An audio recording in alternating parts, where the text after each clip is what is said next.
Le Rwanda, par ses troupes, se trouve aujourd'hui à l'intérieur du Zaïre, dans la région de Goma, de Nord Kivu,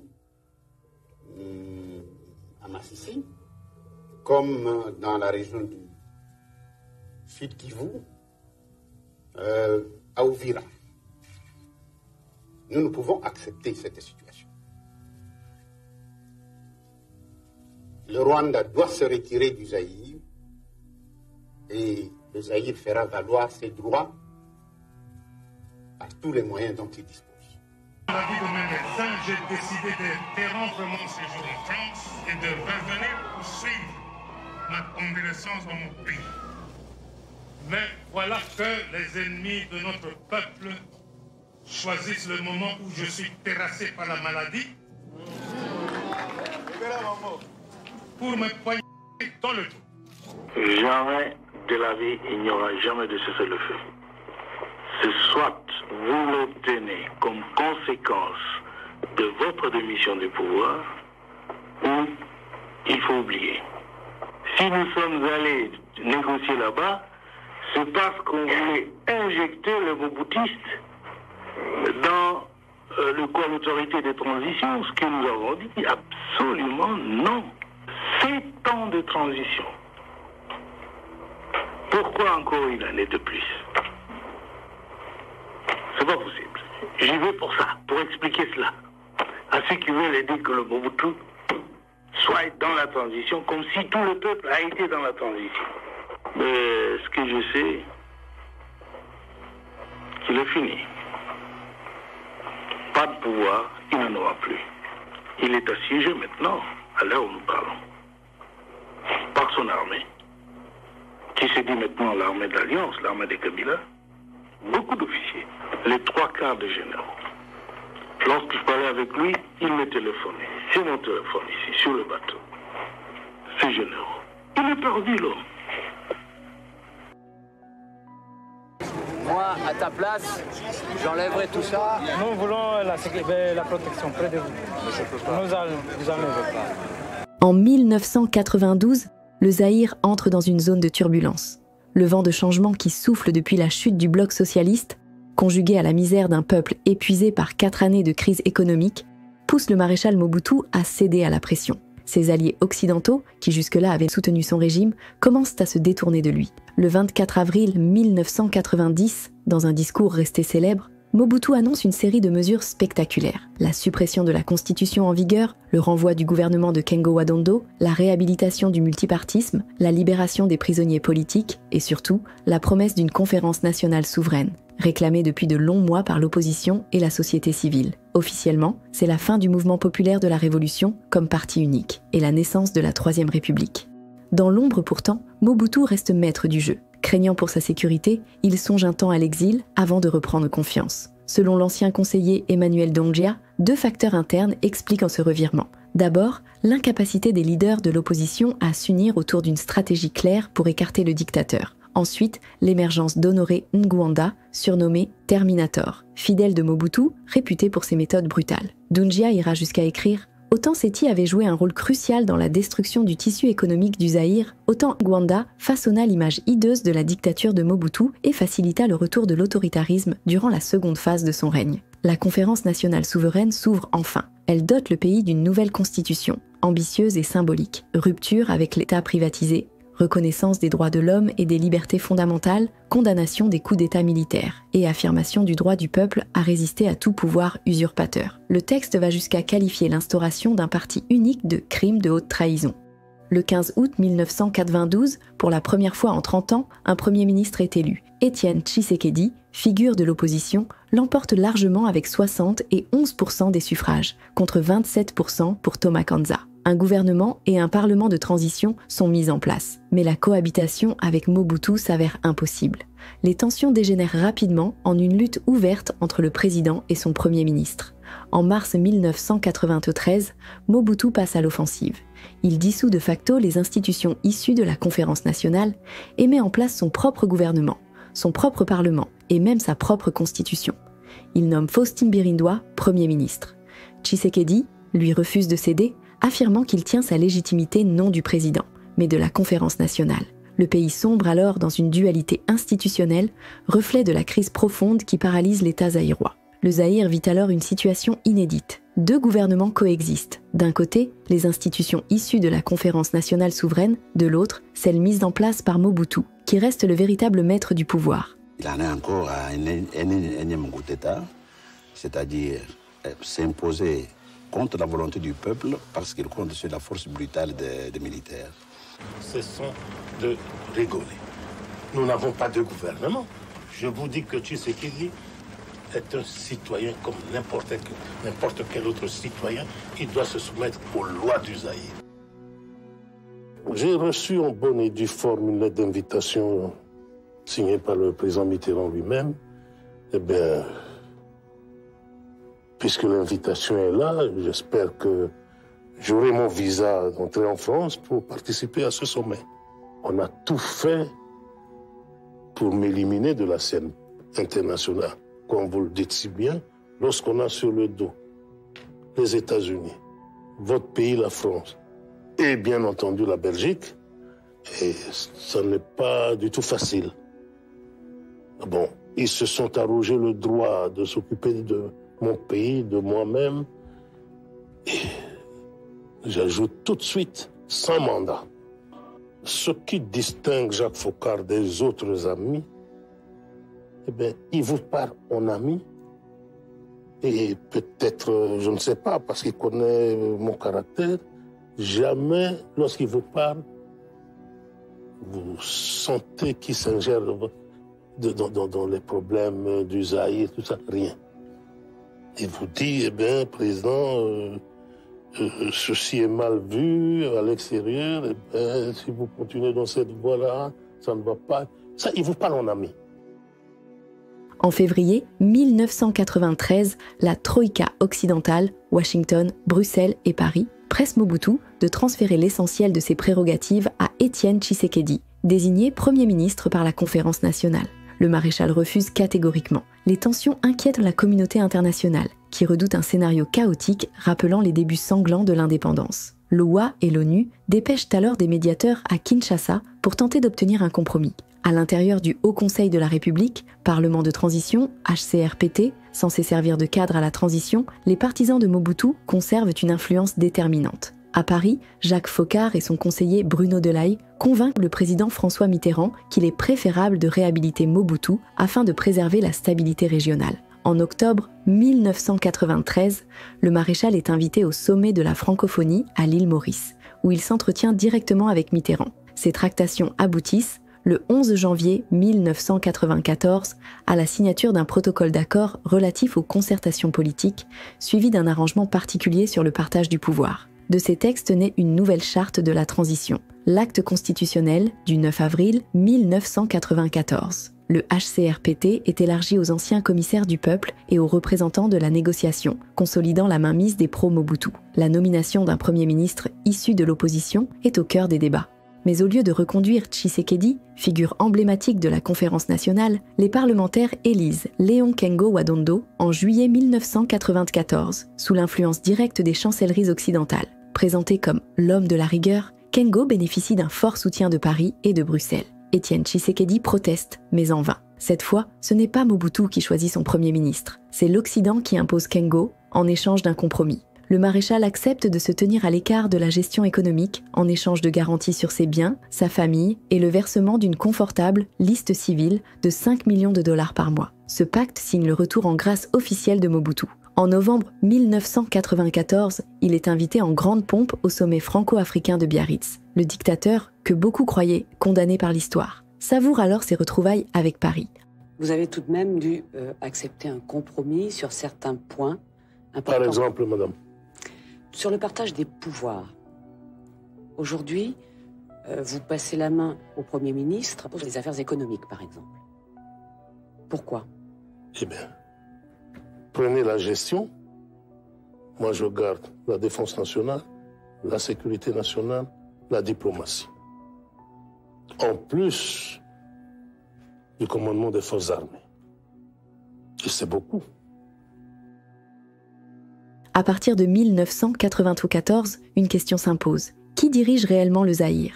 La nomination de Léon Kengo Wadondo comme Premier ministre marque le retour d'un homme expérimenté, présenté comme l'homme de la rigueur. Dernier Nbandi, après Mobutu, à se hisser au sommet du pouvoir exécutif, il devient l'un des acteurs majeurs de la transition. Mais son arrivée ouvre une lutte ouverte pour le contrôle de l'État. Dans son ouvrage, José Nimi, ancien conseiller spécial de Mobutu, se souvient. Jusqu'à mon départ, en septembre 1992, c'est Likulia et Mobutu qui, au niveau de la présidence de la République, étaient le centre de gravité de la transition et la conduisaient pour l'essentiel. Progressivement, on vit les généraux Kapama Baramoto, Eluki et Nzimbi entrer dans le jeu.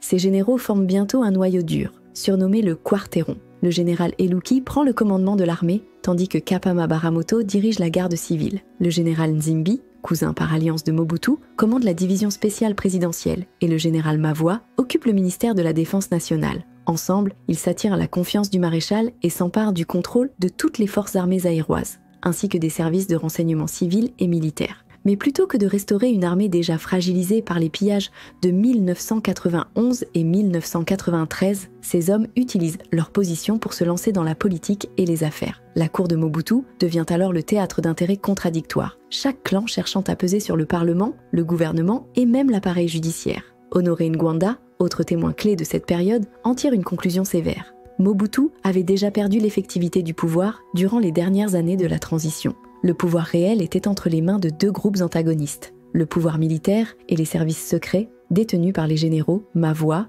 Eluki, Kapama Baramoto et Nzimbi, et le pouvoir politique et financier concentré entre les mains du puissant Premier ministre Kengo, qui, grâce à son état-major politique bien structuré, contrôlait avec une main de fer tous les circuits économiques et financiers du pays. Ainsi, dans les dernières années du Zaïre, Mobutu n'est plus le seul maître à bord. Entre un Premier ministre tout-puissant sur l'économie et un quarteron de généraux contrôlant l'armée, le pays glisse vers un éclatement du pouvoir. On m'a pas dit dans le dos.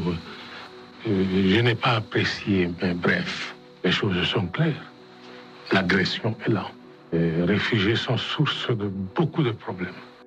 En 1993 et 1994, l'Est du Zaïre devient le théâtre de profonds bouleversements. Des centaines de milliers de réfugiés affluent, burundais, mais surtout rwandais, fuyant les guerres civiles dans leur pays. Au sud Kivu, des camps de fortune s'installent le long de la rivière Ruzizi. Ils abritent non seulement des civils, mais aussi des soldats de l'ancien régime rwandais et des miliciens Interahamwe, responsables du génocide. Cette tragédie est l'aboutissement d'une longue histoire. Depuis la colonisation, la société rwandaise est marquée par une fracture entre Hutus et Tutsis. Minoritaires, les Tutsis ont été favorisés par l'administration coloniale belge, accédant à l'éducation et aux responsabilités politiques. Les Hutus, majoritaires, sont restés cantonnés au travail agricole. La révolte de 1959 entraîne massacres et exodes, contraignant de nombreux Tutsis à se réfugier dans les pays voisins. Au Zaïre, ces exilés, appelés Banyarwanda, s'installent durablement. Dans les années 1960, leur présence est déjà remarquée. Ernesto Che Guevara, venu soutenir la rébellion de Laurent Kabila au maquis de Fizi, écrit dans son journal « On entendait souvent parler des ennuis d'un soldat rwandais, qui manquait du nombre de vaches requis par le père de la femme de ses rêves. » Dans les années 1980, ces exilés prennent part à d'autres luttes régionales. En Ouganda, ils rejoignent la rébellion de Yoweri Museveni. Lorsque ce dernier prend le pouvoir en 1986, plusieurs réfugiés rwandais accèdent à des postes clés. Fred Rwigema devient commandant en chef adjoint et Paul Kagame est nommé directeur du renseignement militaire. Mais très vite, Museveni se lasse de ses alliés rwandais. Kigali refuse catégoriquement le retour des exilés, arguant que le Rwanda est trop petit pour les accueillir. En 1987, les réfugiés forment alors le Front patriotique rwandais, FPR, dont l'objectif est de renverser Habyarimana. Le 1er octobre 1992, le FPR attaque le Rwanda depuis l'Ouganda. Pris de court, Habyarimana fait appel à son vieil allié, Mobutu. Celui-ci envoie une unité d'intervention commandée par le général Maele. Les militaires zaïrois, aux côtés des forces armées rwandaises, repoussent les rebelles de Kagame jusqu'en Ouganda. Mais le 6 avril 1994, tout bascule. L'avion du président Habyarimana est abattu au-dessus de Kigali, déclenchant le génocide le plus meurtrier de la fin du XXe siècle. En quelques semaines, près d'1 million de Tutsis et de Hutus modérés sont massacrés. Le FPR de Kagame prend le pouvoir à Kigali, tandis que plus de 2 millions de Hutus, civils, soldats et miliciens, fuient vers le Zaïre. Mobutu accueille ces réfugiés et va jusqu'à organiser les funérailles d'Habyarimana à Gbadolit. Ces aéroports servent de base logistique pour l'opération française Turquoise. En quelques jours, Goma et Bukavu voient l'installation de gigantesques camps, regroupant près d'1,5 million de personnes. Mais parmi elles se trouvent aussi les ex-FARC et les milices Interahamwe, arrivées avec armes et munitions. Pour Paul Kagame, au pouvoir à Kigali, cette situation est intenable. Les camps de réfugiés deviennent des bases arrières pour les forces hostiles au Rwanda. La guerre du Rwanda venait de se transférer au Zaïre. Dès lors, Kigali et ses alliés régionaux, dont l'Ouganda, conçoivent un plan d'intervention. Officiellement, il s'agit de démanteler les camps et de neutraliser les miliciens génocidaires. En réalité, il s'agit aussi d'affaiblir Mobutu. L'organisation par Mobutu des funérailles d'Abiyarimana à Gbadolit est perçue comme un défi par le nouveau régime rwandais. À l'est du Zaïre, la fracture devient béante. D'un côté, les Hutus, encadrés par les ex-FAR et les Interahamwe, de l'autre, les Tutsis congolais, accusés d'être des relais de Kigali. Le maréchal Mobutu, affaibli par la maladie et éloigné du terrain, ne mesure pas l'ampleur du danger. Nous avons des preuves matérielles de présence des troupes rwandaises sur notre territoire, de la manière dont les troupes rwandaises entraînent certains de nos concitoyens, des Banyamulenge, qu'ils considèrent comme étant les leurs, et avec eux, ils veulent déstabiliser le Zaïre. Si les Banyamulenge ont des problèmes avec les autochtones qui ne les considèrent pas comme des Zaïrois, c'est un problème zaïro-zaïrois, c'est un problème de nationalité, c'est un problème qui doit être réglé par le gouvernement du Zaïre et non pas par le gouvernement du Rwanda. La guerre qui éclate en 1996 ne se limite pas à l'éloignement des ex-FAR et des milices Interahamwe réfugiées au Zaïre. Très vite, elle révèle des ambitions bien plus larges. Derrière l'opération dite de sécurisation, le Rwanda et l'Ouganda poursuivaient 3 objectifs majeurs. Occuper durablement les territoires stratégiques du Nord Kivu, notamment le Masisi et le Rutshuru, chasser Mobutu du pouvoir et résoudre la question de la nationalité des Banyarwanda. Comme l'avait fait Yoweri Museveni quelques années plus tôt, en orientant ses combattants Tutsis vers la guerre du Rwanda. Kigali et Kampala cherchaient à se libérer de leurs propres combattants encombrants en les aiguillant vers une nouvelle guerre de conquête au Zaïre. Le 28 octobre 1996, le président rwandais Pasteur Bizimungu lui-même révèle publiquement cette vision expansionniste. Devant la presse, il brandit une carte du Grand Rwanda, précolonial, affirmant que des portions de l'Est congolais et du sud-ouest de l'Ouganda avaient jadis appartenu au royaume Nyiginya. Il ajoute « À l'arrivée des Blancs au Rwanda, le Rwanda avait à peu près 600 ans d'existence en tant que pays. Il s'étendait des lacs Rweru et Tiohoa, franchissant la chaîne des volcans, jusqu'au lac Rwikanzige, lac Édouard. Même la région jadis appelée Bishugi, berceau des Banyamulenge, faisait partie du Rwanda. Ces Banyamulenge dont vous entendez parler sont nos congénères avec qui nous partagions le Rwanda. » Derrière ce discours, un plan rwando-ougandais est bel et bien élaboré, avec le soutien discret des États-Unis. Dans la logique géopolitique de l'administration Clinton, l'Ouganda, le Rwanda et le Burundi deviennent des alliés stratégiques, perçus comme un cordon sanitaire contre l'intégrisme musulman qui inquiétait alors Washington. Pour masquer cette intervention étrangère, Kigali et Kampala fédèrent plusieurs groupes congolais mécontents sous une bannière commune, l'Alliance des forces démocratiques pour la libération du Congo, AFDL. Les partis rassemblés sont le Parti de la Révolution populaire, PRP, de Laurent-Désiré Kabila, le Conseil national de résistance pour la démocratie, CNRD, d'André Kissassé Ngandou, le Mouvement révolutionnaire pour la libération du Zaïre, MRLZ, d'Anselme Masasu Nindaga et l'Alliance démocratique des peuples, ADP, de Deogracias Bougera. Le 18 octobre 1996, un protocole d'accord pose déjà les fondations idéologiques et stratégiques de l'Alliance. Laurent-Désiré Kabila est désigné porte-parole, spokesman de l'AFDL. André Kissassé Ngandou en est le premier commandant militaire de l'Alliance, une position qui lui aurait permis de s'ériger en président de l'AFDL. Le 23 octobre 1996, les différentes factions rebelles scellent officiellement la création de l'AFDL, en signant les accords de Lemera. Cet accord formalise l'union des divers groupes armés et définit les engagements du mouvement dans sa lutte contre le régime de Mobutu. Dès son premier article, le texte affirme que l'AFDL est une entité politique et militaire unifiée, dotée d'une autorité exclusive sur les territoires conquis. En parallèle, il établit que le contrôle du sol et du sous-sol congolais revient à l'Alliance, consolidant ainsi les intérêts économiques de la coalition. Toutefois, l'accord ne se limite pas à la gestion des ressources naturelles. Il consacre également un volet géopolitique en stipulant que 300 km aux frontières congolaises seront cédés pour garantir la sécurité de l'Ouganda, du Rwanda et du Burundi. En échange, les alliés régionaux s'engagent à fournir un soutien logistique et militaire décisif. En cas de victoire, le texte prévoit aussi une rétribution spéciale destinée aux États et groupes ayant contribué à la chute de Mobutu. Sur le plan national, l'accord acte une rupture avec l'ancien régime. Il stipule ainsi que les politiciens ayant collaboré avec Mobutu seront exclus de toute fonction publique, ouvrant la voie à une nouvelle élite politique sous l'égide de l'AFDL. Par ailleurs, la question identitaire occupe une place centrale dans le texte. L'AFDL reconnaît la nationalité congolaise aux Banyamulenge et Banyarwanda installés avant 1960, répondant ainsi aux revendications de ces communautés. Enfin, l'accord opère une évolution linguistique en instituant le swahili et l'anglais comme langues officielles aux côtés du français. L'AFDL, composée essentiellement des soldats rwandais, était prêt à envahir le Zaïre, il manquait juste un prétexte. L'installation massive des réfugiés Hutus au Zaïre, à la suite de la victoire du FPR en 1994, bouleverse l'équilibre fragile des Kivu.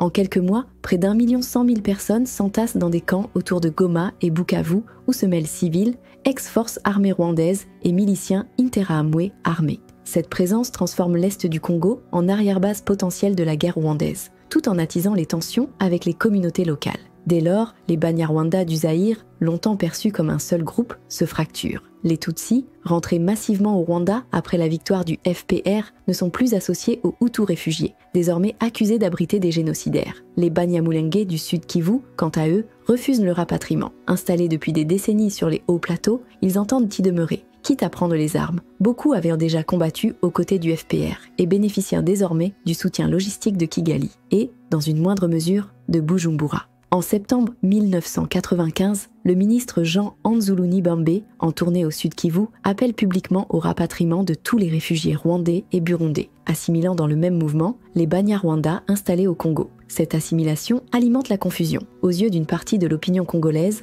les Banyamulenge deviennent des étrangers, et donc des indésirables. Face à cette crispation, le gouvernement de Léon Kengo Wadondo tente de dissocier les deux dossiers. D'un côté, les réfugiés Hutus du génocide et de l'autre, la nationalité des Banyarwanda. Une décision est même prise le 31 décembre 1995. Tous les réfugiés devaient être renvoyés au Rwanda. Mais la communauté internationale, l'ONU, l'OUA et plusieurs chancelleries occidentales s'y opposent, malgré 2 résolutions adoptées en ce sens. Dans un témoignage télévisé, Léon Kengo révèle qu'il dut céder à la pression de Mobutu lui-même. « J'avais décidé de rapatrier les réfugiés rwandais. Le maréchal m'a ordonné de changer ma décision. » Entre-temps, la situation se détériore. Les violences contre les Banyarwanda se multiplient. Le 25 janvier 1996, un raid mené par des miliciens Maï-Maï à Biboué entraîne l'assassinat d'au moins 10 Banyarwanda. Beaucoup d'autres sont pourchassés, leur village incendié. Face à cette recrudescence, des centaines de familles Tutsis fuient le Zaïre pour se réfugier au Rwanda. À leur arrivée, le gouvernement de Kigali les installe dans des camps à Gisenyi et rappelle publiquement leur appartenance à la nationalité zaïroise, un geste lourd de sens qui justifie implicitement le droit du Rwanda à intervenir pour les protéger. Dans ce climat de tension croissante, le Premier ministre Léon Kengo Wadondo, en visite à Kigali, adopta une position ambiguë sur la question des réfugiés rwandophones. Il reconnut la difficulté de leur réintégration dans la société zaïroise, mais remit en cause la validité de leurs revendications à la nationalité. Même si le gouvernement leur reconnaissait officiellement la nationalité zaïroise, expliqua-t-il, l'hostilité des populations autochtones compliquerait leur réintégration. Ces déclarations marquèrent une fracture. Dès septembre 1996, la situation dégénéra rapidement. À Uvira, des violences éclatèrent contre les Tutsis et s'étendirent en quelques semaines à Bukavu et Goma. Dans le sud Kivu, les Banyamulenge, eux-mêmes menacés, prirent les armes et menèrent des attaques ciblées contre les camps de réfugiés Hutus installés dans la région. Les menaces se firent de plus en plus explicites. Le vice-gouverneur du Sud Kivu multiplia les avertissements à la radio officielle, appelant les Banyamulenge à quitter le pays. Plus grave encore, le commissaire de la zone d'Uvira lança un véritable appel à la violence. Lors d'un discours prononcé dans un temple protestant, « Quand vous rencontrez un serpent sur la route, que faites-vous? Vous le tuez, n'est-ce pas? Alors, qu'attendez-vous? Ne voyez-vous pas des serpents parmi nous ?» Sous prétexte de protéger les Banyarwanda, le 18 octobre 1996, les troupes de l'Alliance des forces démocratiques pour la libération du Congo-Zaïre, AFDL, déclenchèrent un assaut depuis les montagnes d'Uvira, attaquant les camps de réfugiés. Cet épisode marqua le début officiel de la première guerre du Congo. Pour la première fois depuis 3 décennies de clandestinité, Laurent-Désiré Kabila sortit de l'ombre. À Uvira, dans un meeting, il annonça clairement son objectif, renverser le régime de Mobutu. Alors qu'Uvira tombait aux mains de l'AFDL, les fidèles du Parti de la Révolution populaire, PRP, peinaient à convaincre la population que l'heure de la libération avait sonné. De nombreux témoignages concordent. Pour la majorité des habitants, l'avancée de ces rebelles était perçue avec méfiance et inquiétude. Certes, on se réjouissait de la fuite d'une armée zaïroise qualifiée de pillard, mais les questions restaient nombreuses. Qui étaient réellement ces combattants ? Quels étaient leurs objectifs ? Beaucoup les considéraient comme des étrangers venus du Rwanda et craignaient la sauce à laquelle ils allaient être mangés. Le 30 octobre 1996, l'AFDL s'empara de Bukavu, après avoir pris Nyangezi 4 jours plus tôt. L'entrée des rebelles dans la ville fut marquée par des pillages et des violences. L'une des victimes les plus marquantes fut l'archevêque catholique de Bukavu, Monseigneur Christophe Munziirwa, assassiné le 29 octobre. Un témoin rapporte « Actuellement, on assiste à 2 types de pillages. Le pillage de voisinage, mené par des Zaïrois, et le pillage par les nouveaux arrivés. Celui-ci se divise encore en 2. Le pillage autour des maisons occupées par les soldats et le pillage ciblé sur les véhicules et les motos. Des témoignages font état d'un trafic de véhicules en direction du Rwanda. Le 1er novembre, Goma tomba à son tour, mais dans des conditions bien plus dramatiques. La prise de la ville fut précédée par le bombardement intensif du camp de Mugunga, alors décrit comme le plus grand camp de réfugiés du monde. Les combats entraînèrent le massacre de milliers de réfugiés Hutus. Ce fut l'un des épisodes les plus sanglants de cette guerre naissante. Un prêtre français, présent dans la ville au moment des événements, rapporte « Ceux qui s'emparèrent de Goma n'étaient pas des Banyarwanda Banyamulenge, comme la presse étrangère l'avait affirmé, mais bien des éléments de l'armée régulière rwandaise, ce que Paul Kagame, à l'époque vice-président, reconnaîtra d'ailleurs plus tard. Les forces militaires de l'Alliance utilisent le travail des organismes d'aide pour attirer les réfugiés, les faire sortir de la forêt et les interceptent avant qu'ils n'arrivent au poste de secours et s'en débarrassent dans des conditions effroyables. Dès leur entrée dans Goma, le vendredi 1er novembre 1996, les soldats se sont mis à la recherche des soldats zaïrois et des réfugiés Hutus. Tout réfugié trouvé devait être abattu. Tout réfugié était appelé Interahamwe.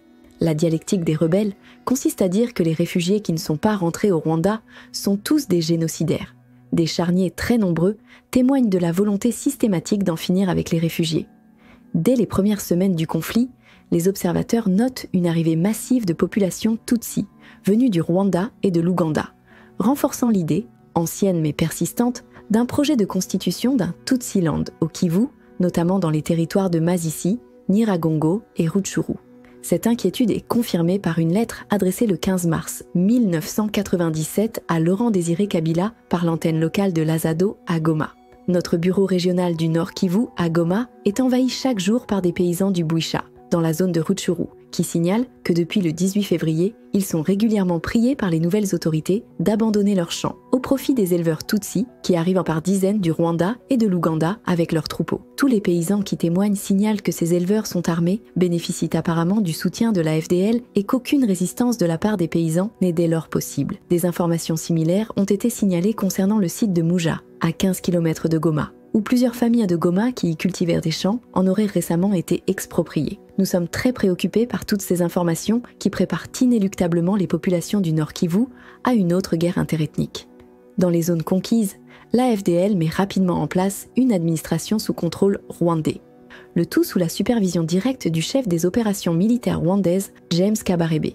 L'armée rebelle, dominée par Kigali, enrôle de force des adolescents, les fameux Kadogo, reconnaissables à leurs bottes noires en caoutchouc de type Wellington. Soumis à un entraînement militaire et idéologique, ces enfants soldats devinrent la piétaille d'une guerre dont ils ne comprenaient pas toujours les enjeux. Mais au sein même de la FDL, des tensions apparaissent. André Kisase Ngandu, l'un des fondateurs du mouvement, s'oppose de plus en plus ouvertement à la mainmise rwandaise. Il dénonce les comportements prédateurs des Banyarwanda et leurs ambitions de contrôler le pouvoir au Zaïre. Le 4 janvier 1997, il est éliminé à Rutshuru dans des circonstances troubles. Sa disparition consacre l'ascension de Laurent-Désiré Kabila, désormais figure incontestée de la rébellion. C'est lui qui prend désormais la parole et fixe la ligne politique. Dans un discours, il proclame son intention de jeter Mobutu dans la poubelle de l'histoire et exige son départ immédiat du pouvoir. Mais derrière cette image nouvelle de chef de guerre se pose une question. Qui est réellement Laurent Kabila, cet homme qui émerge soudain comme l'alternative à Mobutu après 30 ans d'ombre et de clandestinité ? Laurent Désiré Kabila naît le 27 novembre 1939 à Jadotville, l'actuelle Likazi, au Katanga. Issu de la tribu Lunda par son père, Désiré Kabila Taratibou, et sa mère Janine Mafik, le jeune Laurent se distingue très tôt comme un esprit vif, amateur de sport, de musique. Il joue de la guitare et compose même des chansons, mais surtout passionné de débats intellectuels. Au moment de l'indépendance, en 1960, Kabila choisit de militer au sein du parti Balubakat de Jason Sendwe, allié du mouvement national congolais de Lumumba, contre la Konakat de Moïse Tshombe.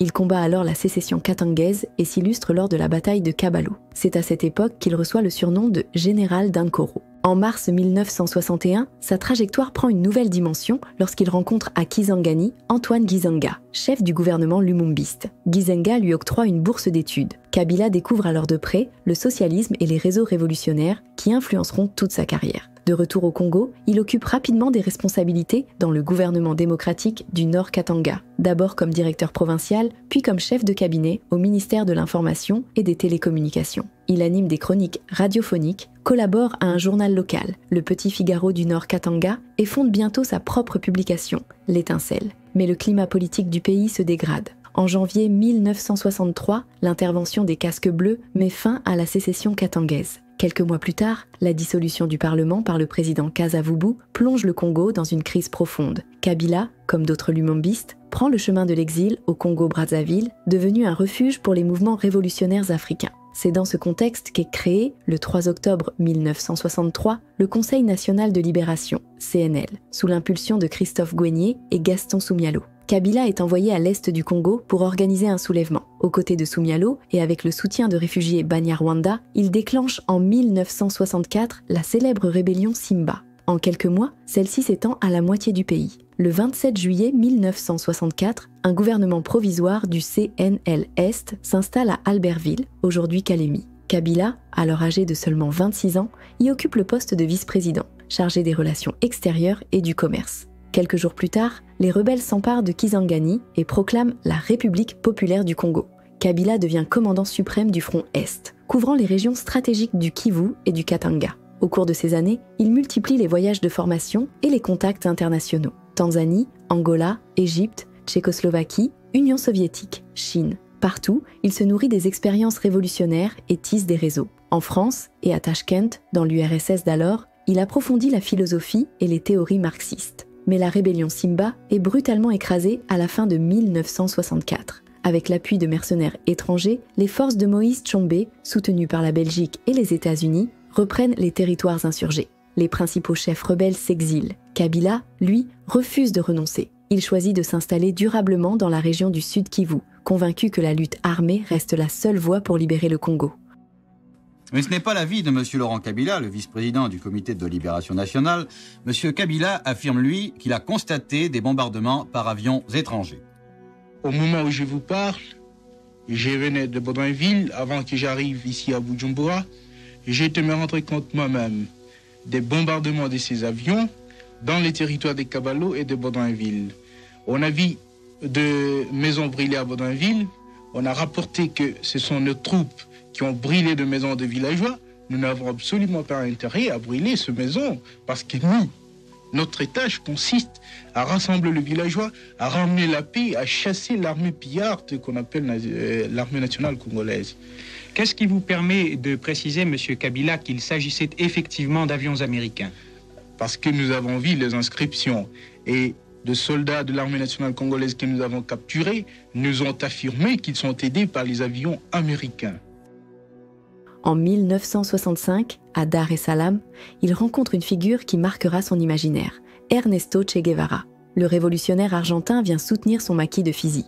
Mais l'expérience tourne court. Les réalités congolaises et les divergences stratégiques conduisent Che à quitter le pays en novembre 1965. Kabila poursuit néanmoins son combat. À travers la Tanzanie, il bénéficie d'un soutien croissant de la Chine. En 1967, après un séjour de formation à Pékin, il rompt avec le Conseil national de libération et fonde son propre parti, le Parti de la Révolution du Peuple, le PRP. Sa ligne est claire, une idéologie marxiste-léniniste, privilégiant la lutte armée pour, selon ses mots, libérer le Congo du régime meurtrier et despotique installé par les États-Unis et dirigé par leur marionnette Mobutu. Son maquis s'organise dans les montagnes de Ewabora, au cœur du territoire de Fizi. Inspiré par les expériences révolutionnaires observées en Chine, Kabila met en place une formation idéologique stricte. Les combattants doivent assimiler la critique des erreurs passées, résumée sous le nom de Makosa Saba, les 7 erreurs, qui avaient conduit à l'échec des rébellions congolaises de 1964. À ses côtés, une femme joue un rôle décisif, Sifa Mahania. Cadre du PRP et responsable de la formation politique, elle assure notamment l'éducation des militantes. Elle deviendra aussi l'épouse de Kabila et la mère de ses jumeaux, Joseph Kabangé et Jane Kyungu, nés en 1971. Militairement, le PRP s'appuie sur une branche armée, les Forces armées populaires. Politiquement, Kabila veut transformer les campagnes. Il fonde des cités agricoles inspirées de l'autarcie socialiste, prônée par Julius Nyerere en Tanzanie. Son objectif affiché, libérer les paysans congolais de la misère et de l'exploitation, et leur montrer que la révolution repose sur leurs propres efforts. Pourtant, de 1967 à 1996, malgré près de 3 décennies de guérilla, le maquis de Kabila ne parvient jamais à ébranler réellement le régime de Mobutu. Quelques actions spectaculaires marquent son parcours, comme la prise d'otage de 1975 ou la deuxième guerre de Moba, 1985. Mais en 1986, son maquis de Ewabora est dispersé. Après la dispersion de son maquis dans les montagnes du Sud Kivu, Laurent-Désiré Kabila entre dans une longue période de clandestinité, marquée par les ambiguïtés de la survie révolutionnaire. L'historien Eric Kennes souligne qu'après la chute du quartier général de Wimbi et la défaite des mouvements armés, le parti de la Révolution populaire semble confondre la fin et les moyens. Le commerce devient peu à peu l'activité principale du PRP. Dans les années 1970, des marchés sont créés par les maquisards, où l'on échange aussi bien des produits de première nécessité que des armes et des uniformes directement fournis par les forces armées zaïroises elles-mêmes. Ce paradoxe, combattre Mobutu tout en commerçant avec son armée, contribue à une démobilisation progressive du mouvement. Beaucoup de sympathisants, tiraillés entre la promesse d'un futur révolutionnaire incertain et les bénéfices concrets du commerce, s'éloignent peu à peu de l'idéal initial. L'exploitation de l'or, notamment dans la région de Kituku, prend une importance croissante. Des accusations circulent contre Kabila. Il aurait voulu garder pour lui seul les revenus du maquis, interdisant même aux combattants de conserver la moindre poussière d'or dans leurs poches. Ces soupçons alimentent les divisions internes, sans qu'il soit toutefois possible d'affirmer qu'il ait mené une vie luxueuse. Au début des années 1980, Kabila élargit ses activités. Avec son ami Kazadi Niembwe, il s'implique dans divers trafics, du commerce de diamants au vol de cuivre et de cobalt. Déguisés en cadres de la Gécamine, ils auraient écoulé frauduleusement ces minerais via le port de Dar es Salaam, avec la complicité d'agents de l'ambassade du Zaïre en Tanzanie. Autant de petites affaires, souvent à durée de vie limitée, qui brouillent l'image du révolutionnaire intransigeant. Ces années d'éparpillement éloignent Kabila du terrain. Installé entre Kampala et Dar es Salaam, il apparaît rarement dans les maquis, laissant la gestion quotidienne du PRP aux responsables locaux. Certains militants ne l'ont même jamais vu. C'est dans ce contexte de semi-exil que Kabila reprend contact en 1995 avec Yoweri Museveni. Le président ougandais, probablement conseillé par Julius Nyerere, le met en relation avec Paul Kagame. Le 11 novembre 1995, selon un témoignage, Kabila, accompagné de son fils Joseph et de son compagnon Justin Molelwa, arrive à Kigali. Mais il ne vient pas en stratège reconnu. Il est sollicité comme l'un des nombreux chefs rebelles congolais, davantage pour son identité nationale que pour sa force militaire réelle. Les ennemis de notre peuple choisissent le moment où je suis terrassé par la maladie pour me poignarder dans le dos. La progression de l'Alliance des forces démocratiques pour la libération fut fulgurante. Entre le 23 et le 25 octobre 1996, ses troupes prirent Kiliba, puis Uvira. À la fin du mois d'octobre, les provinces du Sud Kivu et du Nord Kivu étaient déjà sous contrôle rebelle. Comme en 1964, face au Simba, les soldats zaïrois abandonnèrent les positions sans combattre. Le 19 novembre 1996, le général Sébastien Elouki, chef d'état-major des forces armées zaïroises, le reconnut publiquement à Kisangani. Le gouvernement de Léon Kengo ne nous a pas donné les moyens conséquents pour faire la guerre. Sur le terrain, l'effondrement est total. Le colonel chargé de défendre Bukavu s'enfuit au premier coup de feu, à bord d'un véhicule volé à la Croix-Rouge et rempli de matériel audiovisuel. Après la chute de l'aéroport de Goma, le major Souka Dussarme appela Honoré Ngwanda pour dénoncer ses supérieurs. « Patron, nous voulons nous battre. Si nos chefs ne veulent pas se battre parce qu'ils ont peur de mourir et de laisser leur fortune, qu'ils nous envoient des munitions et des renforts. » Le journal Umoja dut constater avec amertume: chaque approche des troupes insurgées s'accompagne d'actes d'ignominie sans pareil. Honoré Ngwanda ancien conseiller de Mobutu, décrivit le désastre militaire. Au front, c'était la débandade et la désolation. Les militaires manquèrent de tout. Nourriture, habillement, transport, équipement et munitions. Des mois durant, ils n'ont pas été payés, alors que le Premier ministre affirmait avoir débloqué leur salaire depuis des semaines. Le maréchal Mobutu ne savait plus à quel saint se vouer.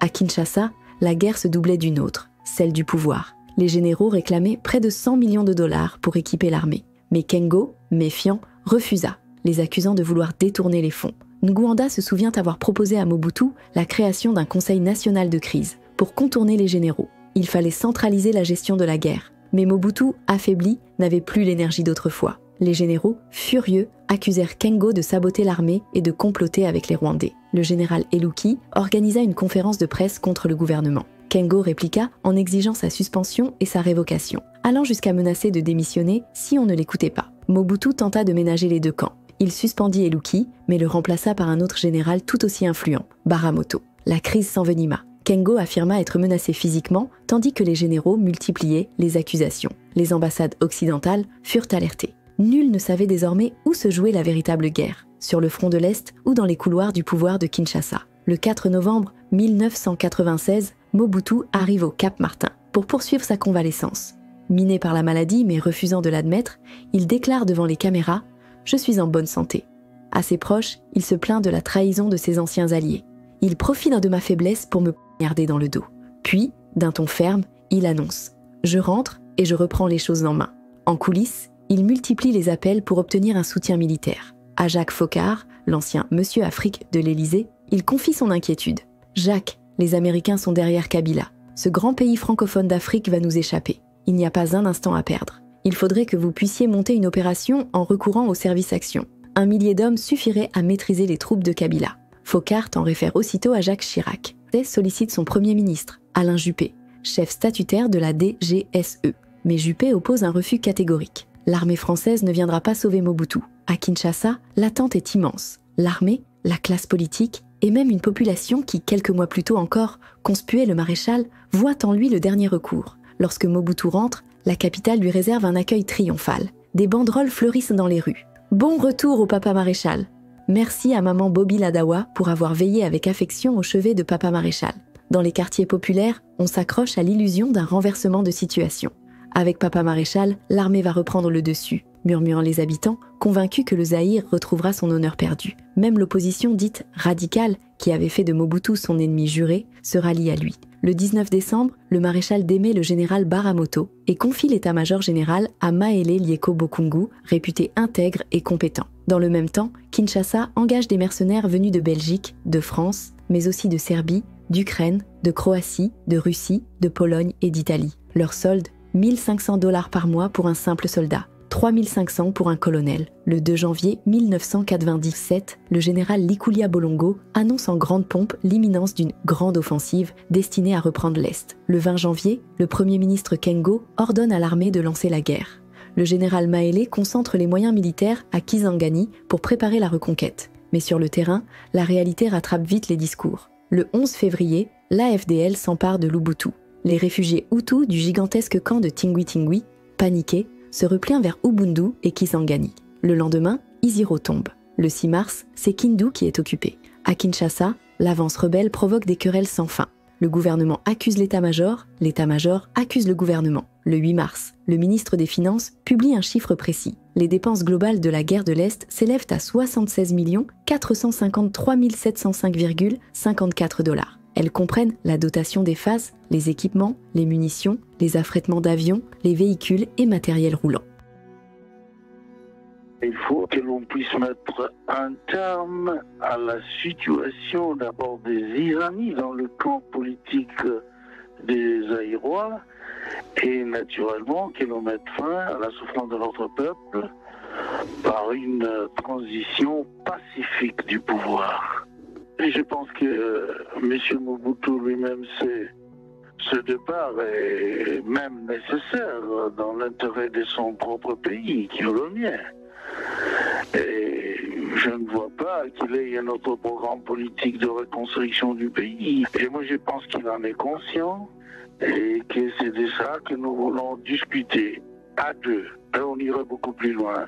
plus vite. Je l'ai toujours dit qu'il fallait qu'il en parle directement et non par personne interposée et surtout pas par organismes internationaux interposés qui vont faire traîner des négociations à queue leu et que personne ne va bénéficier, sinon que le peuple en pâtirait une fois encore. S'il le demande poliment, je ne peux pas refuser de parler à un compatriote, vous allez voir. Mais être à Goma et dire je lui donne 3 jours, s'il ne répond pas, ce n'est pas mon genre, ce n'est pas ma nature. Je peux pas.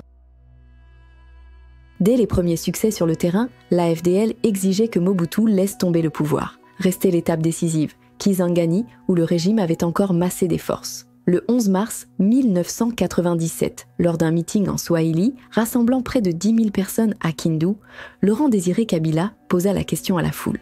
Devait-il poursuivre la guerre ou accepter un cessez-le-feu avec Mobutu ? La réponse fut nette, scandée par la foule. Apana, non.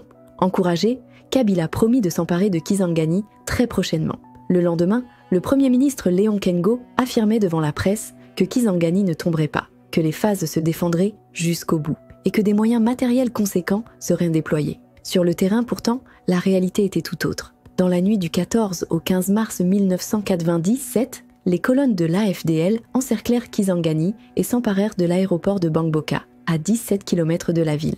Aucune résistance d'envergure ne stoppa l'avance. Les mercenaires, croates, italiens et autres, prirent la fuite vers Guadolité, emportant avec eux les avions bombardiers, notamment des MiG-21. Le 15 mars, Kisangani était occupé. La chute se fit presque sans combat. Les autorités locales et certaines unités de la FAS avaient d'abord livré la ville au pillage, montrant la déliquescence du pouvoir central. Comme l'écrivit alors la référence plus, les soldats n'ont aucune envie de mourir pour un groupe de profiteurs qui alignent multiples épouses, villas somptueuses, comptes en banque bien garnis et parcs automobiles dignes de bourgeois. La FDL contrôlait désormais l'ensemble de l'Est, Sud Kivu, Nord Kivu, Maniema, la province orientale et le district du Tanganyika au Katanga. La prise de Pweto, au Haut-Katanga, ouvrait la route vers Lubumbashi. L'entrée en guerre de l'Angola, aux côtés de la FDL, scella le sort du régime. Les grandes villes tombaient les unes après les autres. Mbuji-Mayi le 5 avril, Lubumbashi le 9 avril, où la FDL établit rapidement son quartier général. Dans ces bastions conquis,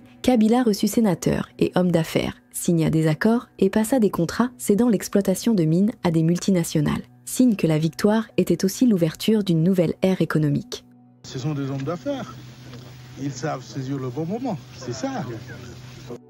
Confronté à la débandade militaire et à l'effondrement des fronts, Mobutu réalisa qu'une contre-offensive foudroyante était impossible. Il tenta alors de négocier pour sauver ce qui pouvait l'être. À Ngwanda, il confia « Dis à Kabila que je suis disposé à discuter avec lui la mise sur pied d'une nouvelle structure provisoire pour une transition pacifique et sans exclusion. Il n'y aura pas de sujet tabou. Le gouvernement, la fusion des armées, mais la machine politique s'effondra rapidement. Le 24 mars, Léon Kengo remit sa démission. Le 2 avril, Mobutu nomma Étienne Tshisekedi chef du gouvernement. Tshisekedi, qui cherchait à composer un exécutif monocolore, excluant les mobutistes, affirma publiquement son attitude vis-à-vis de la rébellion et de Kabila. « Je suis sûr qu'en ce moment le camarade Kabila doit jubiler. » Il proposa 6 portefeuilles à l'AFDL, une tentative d'apaisement politique qui ne trouva pas d'écho.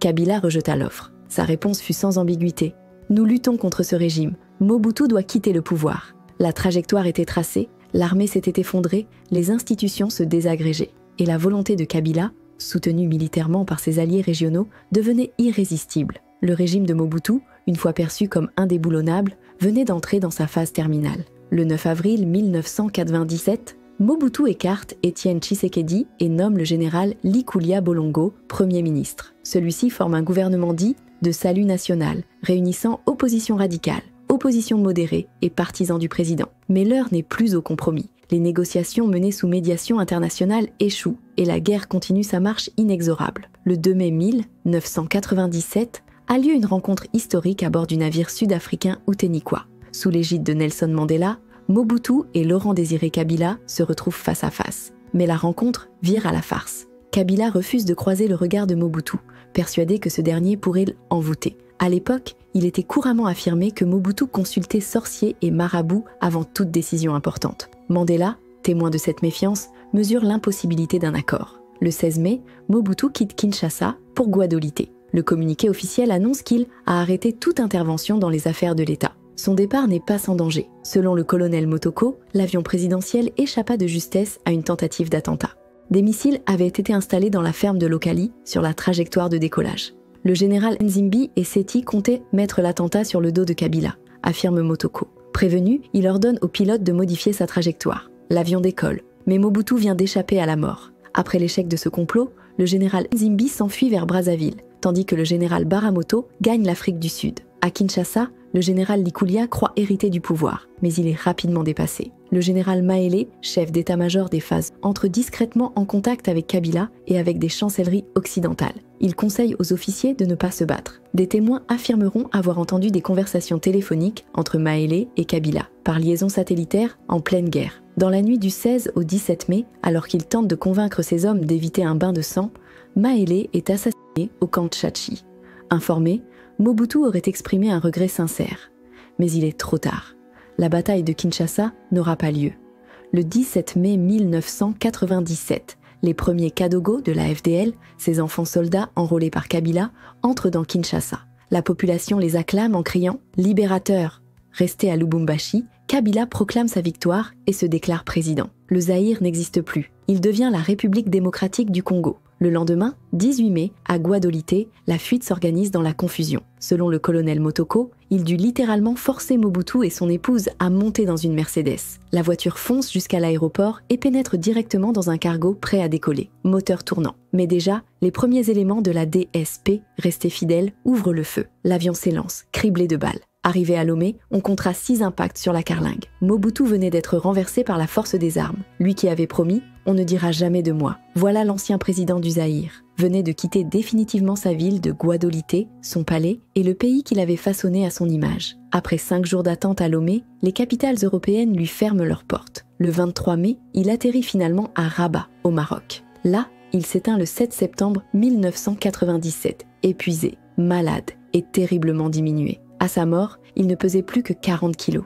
L'homme qui avait incarné l'État zaïrois pendant plus de 3 décennies mourait en exil, loin de son peuple et de son pouvoir. Le long règne du maréchal Mobutu Sese Seko tenait en grande partie à la loyauté de sa garde personnelle, la division spéciale présidentielle, la DSP. Véritable milice tribalisée, elle avait pour mission exclusive la protection du chef de l'État, de sa famille et de ses biens. Mais cette fidélité affichée n'allait pas survivre à la chute du régime. Dès 1996, lorsque la rébellion éclate à l'Est, les soldats de la DSP basés à Goma refusent d'aller au combat. Leur rôle, affirme-t-il, se limite à défendre Mobutu et ses proches. Leur priorité, protéger Guadolité, la ville natale du président, véritable sanctuaire où résidait sa famille. Un détachement y était cantonné en permanence. Mais derrière le prestige apparent, la réalité était moins reluisante. Un témoin raconte « C'était encore pire pour eux que pour les soldats ailleurs dans le pays. Ils ne pouvaient pas piller. Car si par malheur ils tombaient sur la famille de Mobutu, ça bardait. Chaque fois qu'ailleurs dans le pays des soldats pillaient, ils disaient « Patience, notre heure viendra ». Le quotidien des gardes était marqué par la pauvreté, malgré la proximité des fastes du régime. Certains vivaient dans des cases derrière le palais, leurs femmes cultivant du maïs pour nourrir la famille. Pendant ce temps, ils assistaient aux excès et aux privilèges de la cour présidentielle. Cette frustration se transformait peu à peu en colère. Lorsque la fuite de Mobutu est confirmée en mai 1997, la DSP, livrée à elle-même et convaincue d'être condamnée par la FDL, laisse éclater sa rage. La garde présidentielle se retourne contre celui qu'elle avait juré de protéger. En 4 jours, Guadolité est ravagée. Les soldats DSP pillent sans retenue les résidences de Mobutu et de ses proches, mais aussi celles des barons du régime. Les tombes de la famille sont profanées. Un observateur résume la scène. 4 jours de pillage ont suffi pour faire de Guadolité une ville fantôme. Les luxueuses villas le long du boulevard Mobutu, où les dignitaires séjournaient, sont abandonnées. Le contenu de leur maison est dispersé parmi les cases dans un large périmètre. Mais la vengeance ne s'arrête pas aux biens du clan présidentiel. L'hôpital, les maisons des habitants, la bibliothèque de l'Alliance franco-zaïroise et même le tabernacle de la paroisse Saint-Joseph sont mis à sac. Des violences inouïes s'abattent sur les civils. Des enfants sont violés, des familles brisées. Guadolité, symbole du pouvoir de Mobutu, devient en quelques jours une cité fantôme, vidée de son faste, plongée dans le chaos et la désolation. Comment voulez-vous qu'un de vos confrères puisse prouver que je dispose d'un compte à Lausanne? Je n'ai pas de compte à Lausanne, mais plus J'ai 2 comptes à Genève, mais je n'ai pas un seul compte à Lausanne. Mais j'ai toute la collection. Noir sur blanc, chaque année, il transfère autant de millions, autant de soucis. Comment peut-il le prouver? Mais on n'est pas là pour ça. Moi, je sais prouver qu'il a volé l'État, mais votre compatriote ne sait pas prouver que moi, j'ai volé l'État. Voilà toute la différence. Parce que chaque année, vous savez, devant un tribunal, mon avocat peut dire, écoutez, monsieur le journaliste, chaque année, voilà, budget 73, voici ce qui est mis à la disposition de Mobutu. Donc, officiellement, et c'est voté par l'Assemblée nationale. Je dis officiellement, et c'est voté sous forme de loi promulguée par moi. Et je ne touche qu'à ça. Avec ce montant, je peux payer n'importe quel voyage, affréter n'importe quel avion, même acheter une villa à Savigny, avec ce qui m'est à lui. Voilà comment le chef de l'État dispose de ces fonds. Je peux, avec ce fonds, m'acheter une villa à Savigny, puisque c'est voté par l'Assemblée nationale et promulgué sous forme de loi. Voilà toute la vérité. Ne croyez-vous pas, Monsieur le Président, que dans l'avenir, les Belges seraient très fiers si le Zaïre devenait le premier pays de l'Afrique? Ah non, il ne faut pas dire dans l'avenir, tout de suite. Maintenant, au moment où nous parlons, il faut que notre réussite, notre succès puisse être un motif de fierté pour nos amis belges. Il ne faut pas que, parce qu'on n'a pas réussi avant l'indépendance à construire Inga, Mobutu le fait, bon, il faut bouder. Ah non, il faut plutôt s'en féliciter. Dire, voilà, un ami, nous l'avons colonisé, mais maintenant, ça peut être un motif de fierté. Que toutes nos réalisations, dont quelques-unes sont spectaculaires, je parle ici d'Inga, je parle ici de Maluku, de la Sylvie, tout ça, que ce soit vraiment un motif de fierté en disant, voilà, nos amis en Afrique, au cœur de l'Afrique, sont devenus une puissance économique. Joseph Désiré Mobutu arrive au pouvoir le 24 novembre 1965. Le pays sort alors meurtri des sécessions et des rébellions qui l'ont agité depuis l'indépendance. Le Congo venait de retrouver ses frontières héritées de la colonisation. Son premier objectif est clair, consolider l'unité nationale. Pendant 32 ans, ce sera son plus grand argument de légitimité. Durant les 5 premières années, Mobutu cherche à se donner une image de chef intègre. Il refuse de percevoir son salaire de président, se contentant de sa rémunération de lieutenant général de l'armée. Je ne vais pas toucher un seul centime comme président de la République.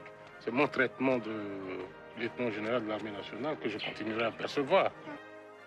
Sous sa direction, l'économie est redressée, de grands travaux lancés, et le Zaïre affiche un visage de prospérité. Les réalisations sont impressionnantes. La cité de l'Oie, la cité de la voie du Zaïre, la sidérurgie de Maluku, la route nationale Kinshasa-Kikwit, les aéroports internationaux de Goma, Kisangani et Bukavu, le palais du peuple, le stade des martyrs, le pont maréchal de Matadi, les barrages d'Inga et la ligne haute tension Inga-Shaba. À cela s'ajoute la foire internationale de Kinshasa, des usines comme la Sotexki, des infrastructures modernes et des palais présidentiels fastueux. C'est aussi sous son règne que les Léopards remportent 2 fois la Coupe d'Afrique des Nations, en 1968 et 1974. À l'international, Mobutu devient un partenaire recherché. En mars 1971, en visite officielle à Paris, le président français Georges Pompidou le salue en ces termes. En la personne du chef de la République démocratique du Congo, nous n'accueillons pas seulement un jeune chef d'État dynamique et déjà très connu de nous, comme son pays, par les liens amicaux qui l'unissent à la France. C'est aussi quelqu'un pour qui nous avons une grande estime et une grande amitié. Parce que le monde entier sait que, grâce à votre sagesse, Monsieur le Président, et à votre ténacité, vous avez rendu à votre pays sa stabilité interne. Vous avez fortifié son unité. Vous avez refait sa prospérité économique et financière. Et vous lui avez rendu sa place parmi les nations et, en premier lieu, parmi les États africains. Mais derrière les fastes et les succès se cachent des failles profondes. Le projet de zaïrianisation, censé créer une classe moyenne nationale capable de porter l'économie, tourne au fiasco. La corruption gangrène l'État et détourne les plans économiques. Le règne de Mobutu peut se lire en 3 grandes séquences. 1967-1974, l'âge d'or, marqué par le redressement économique, les grands travaux et la prospérité apparente. 1975-1989, la descente progressive, une période de crise économique, de mauvaise gestion, où la corruption bloque tout redressement réel. 1990-1997.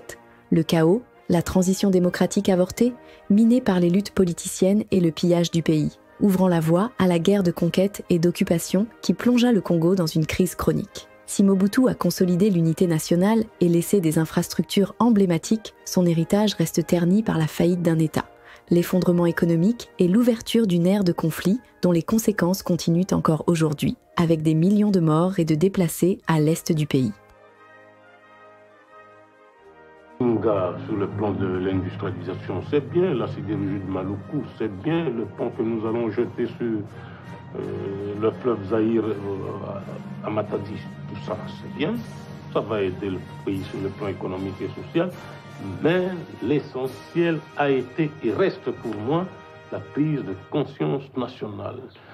Cet orgueil national qu'on trouve chez n'importe qui parmi mes concitoyens, c'est ça qui compte pour moi. 1.